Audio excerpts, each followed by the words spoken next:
Hey guys, welcome back to another Write With Me.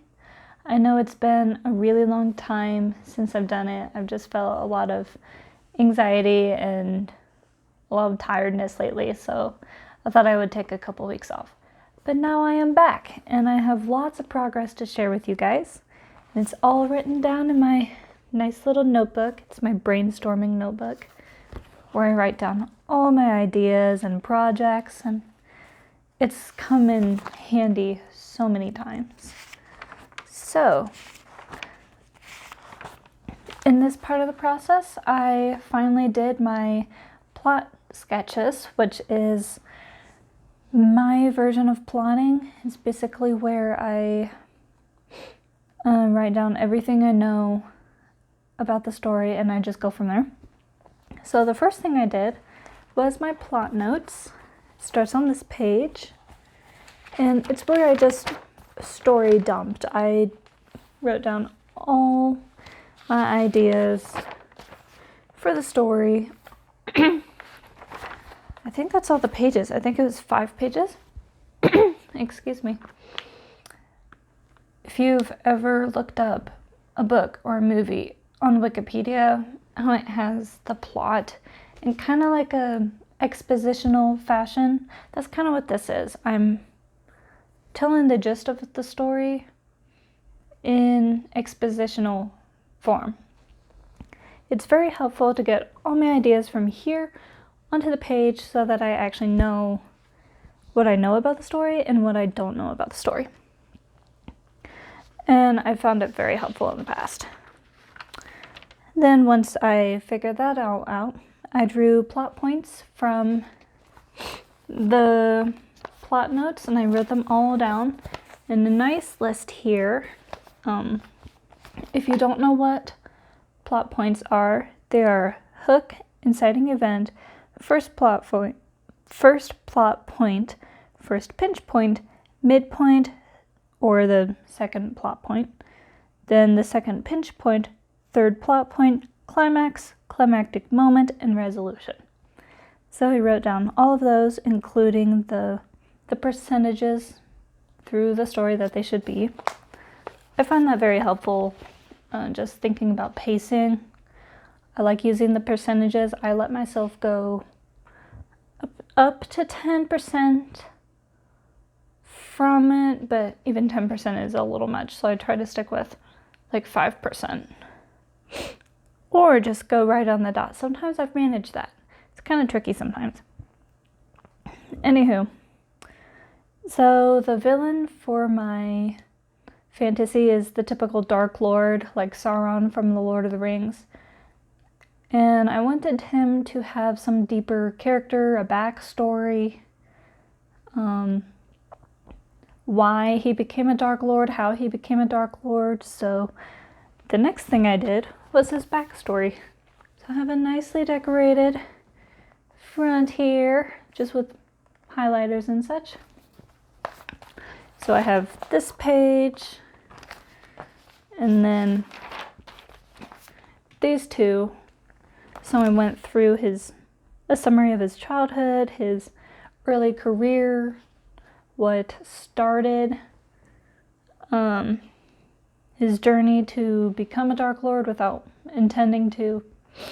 But because of the characteristics of my magic system, if you try to learn magic with the wrong intentions, it corrupts you. And so, yeah, he had the wrong intentions, and so it corrupted him, and it was too late for anyone to do anything by the time people noticed some things were wrong. And so he just plunged into being a Dark Lord, and it's really sad, but sometimes the most important things that we need to talk about are dark. And that is one of the things that I love about writing, is because I can explore the deeper, darker parts of myself and of humanity in general, and kind of sort through those and find a better solution or find a way to get out of it, or just to learn more about it. And yeah, just thinking about his journey to being a Dark Lord got me thinking of real life examples. So be careful, people. Be careful, because some people have gone down that road in real life. Okay, enough of my soapbox. I'll get off of it. So the next thing I did was go through some of the logistics in here. I'm not sure if I'm using that word right, but I have two of the most iconic fantasy tropes in here. I have both The Chosen and what's the other one? But I have The Chosen.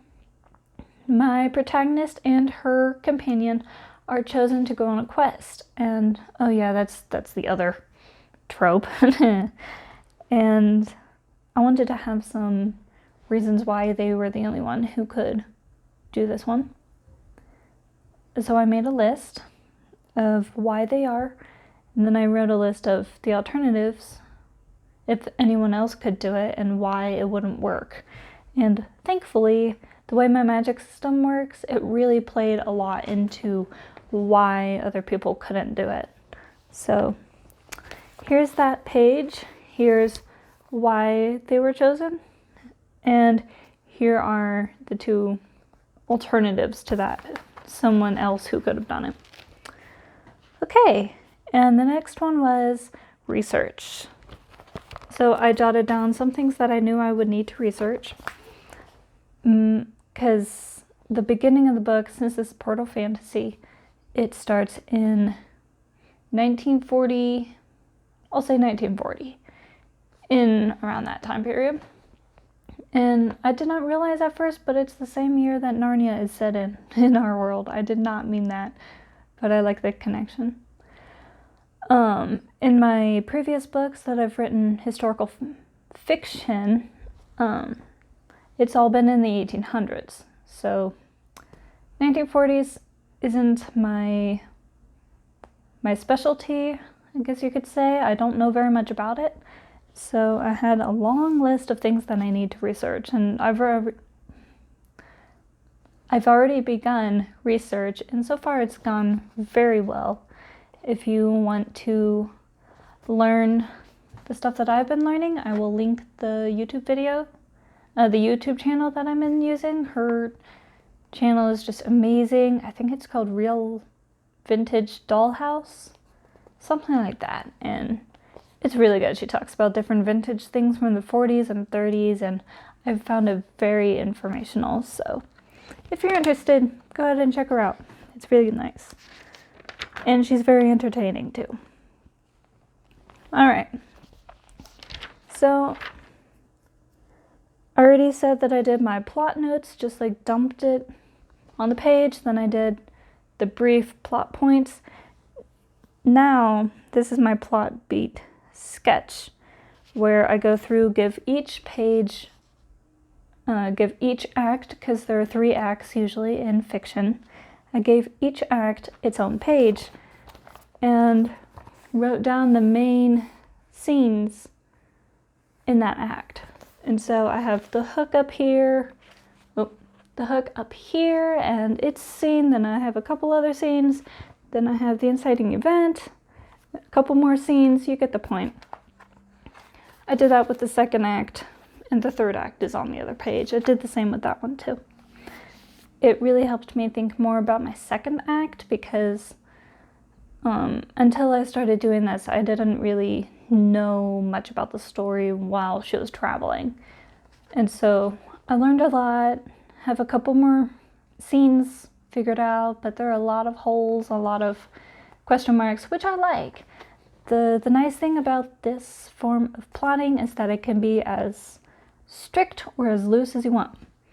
And since I'm a discovery writer, which means I prefer to write and discover the story as I write versus discovering the story by plotting it, since I'm a discovery writer, I prefer something looser like this. So I've been playing around with it, and it's been very good. One other thing I did is I set my chapter goal. I went 30-ish chapters in total, And then I did some math, which I usually do not do. And according to the percents at which the first, second, and third acts fall in the story, like where they're broken up in the story, I was able to determine how many chapters would have to be per act. So in the first act, for a 30 chapter goal, the first act would have to have 7 chapters. The second act would have to have 14. And that's basically all they're traveling. So I'm sure lots will come up. And then the third act is 7 chapters. And honestly, that's a ton. The third act in 7 chapters. That's a lot. Because you have the third plot point, the lowest of lows, the false defeat of the antagonist. You got the climax, which is the last battle between antagonist and protagonist. The climactic moment, which is when the battle is won either way. And then you have the resolution where they go back to their own world and just continue life there. So that's a lot. But again, this is very loose. I can do fewer chapters, I can do more chapters. It's just an overall idea. This is actually something I haven't done before, setting the chapter goals and stuff, so it's been very good. And then, finally, I have a list of main characters. So here's my list of main characters that I know will be in the story. I have my protagonist and her companion. I have several other characters. Some of them are from our world, and I actually do something fun with people from our world. I name them after my ancestors because I love doing that. I do genealogy for fun sometimes. So for instance, my main character's name is Destiny Noland, and her parents, Stephen and Susanna Noland, were actual people in my ancestry. And then Destiny's companion, Jeffrey, his last name is Runyon, and his parents are William and Nancy. And those are also people from my ancestors. And they actually live, I think, in the 1800s. So it was a lot of fun. Then I snuck some more things in there. Narnia readers will probably recognize Cornelius. His name fit with the way my wizards are named, and so I named him Cornelius, and he's a half dwarf, half man in Prince Caspian for Narnia, and I thought it would be really fun to put that in there as a tribute to Narnia, because Narnia is what really got me into fantasy. And of course Lord of the Rings, but I read Narnia first, so I think that's it from here. And now I have some post-it notes that I put up here. And the first thing I did, well, maybe I should have shared this first, but if you're following this and you're planning on plotting a story, please do these first, because it will help guide everything that I went through in here.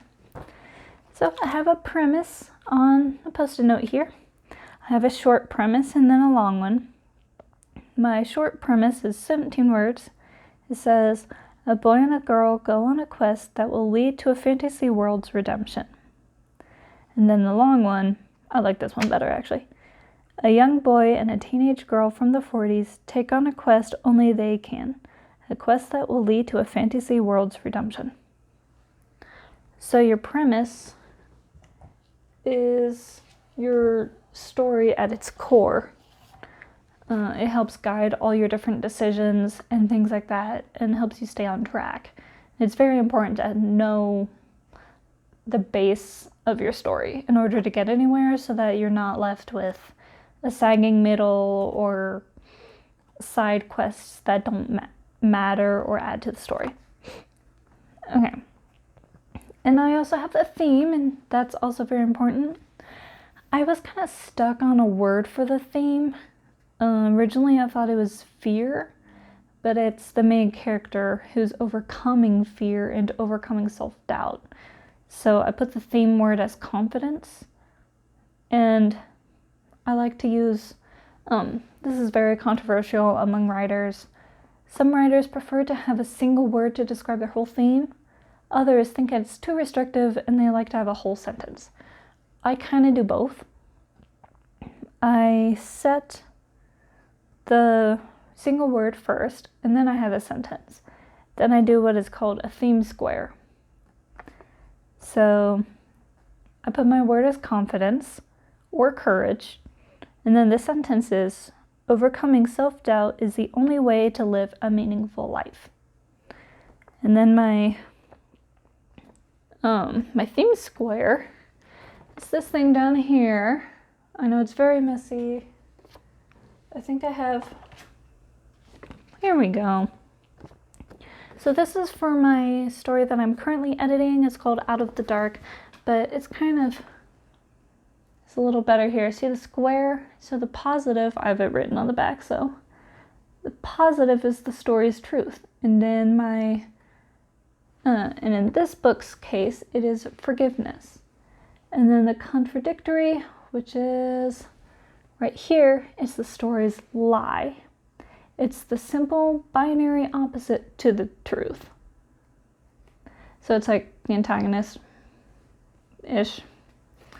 It's the lie that the character believes. And then contrary, where is that? Contrary is down here. It is not fully opposite to the truth, but is somewhat negative, but not fully illegal. So, truth is forgiveness, lie is punishment, contrary is hatred, because you can technically get away with hatred because no one really sees it, you know? And then negation is the limit of dark powers, and it is revenge in that story. So, for this story, the positive, or truth, is courage. Contradictory, or lie, is fear, or self-doubt. Then the contrary, the one that's not fully opposite, is foolhardiness. Is having like a little bit of both, but you're not really thinking through things, you know? That really described me as a child, and still describes me, sometimes still, being honest here. And then I have the negation, which is self-doubt. So this theme really resonates with me, and it's actually the reason why I'm writing the book. So that should be fun to explore that. So that is it for this month, and I hope it was helpful for you guys and somewhat interesting. This has been a long process to get to this point of plotting. When I first wrote my first book, I just wrote it on the page with no pre-planning whatsoever, and that book was a mess. Let me tell you. It's the book that I'm editing now, and I've been working on it for 2 years. Let's just put it that way. It's been a ride. So going from there to having this much planning, to having this much planning shows a lot of growth on my part, and I'm very thankful for that, and I'm very excited about it too, because it shows I'm actually growing, and I'm actually using people's advice and using methods to plan my books, and it's going so well. So if you're a discovery writer, I highly encourage you, find some version of plotting that works for you. I designed this version of plotting myself. It just came naturally, so you can follow it as loosely or strictly as you like. It's different from book to book, because some books I might not do certain things, like a antagonist backstory. In other books I might add more. So it just depends on what your book needs. But whatever it is, I highly encourage you to try it, and you might be surprised by how well it is. And if you're a plotter, kudos to you. You're already doing it. But there's nothing wrong with either method. It's just what works for you. So feel free to experiment and let me know in the comments what you guys do. I'm always open to new suggestions and new ways of doing things. So yeah, my next video will be a little different. I am making my notebook for the book that I'm going to write in. I'm really excited about that. And I might share some of my research that I did. So just a sneak peek of what I'm going to be doing next month. So I will see you guys probably not next week, this coming week, but the week after. It's been a lot to try to release something every week, so I'm going to try every other week. So whenever it is, see you guys next time, and happy writing. Bye.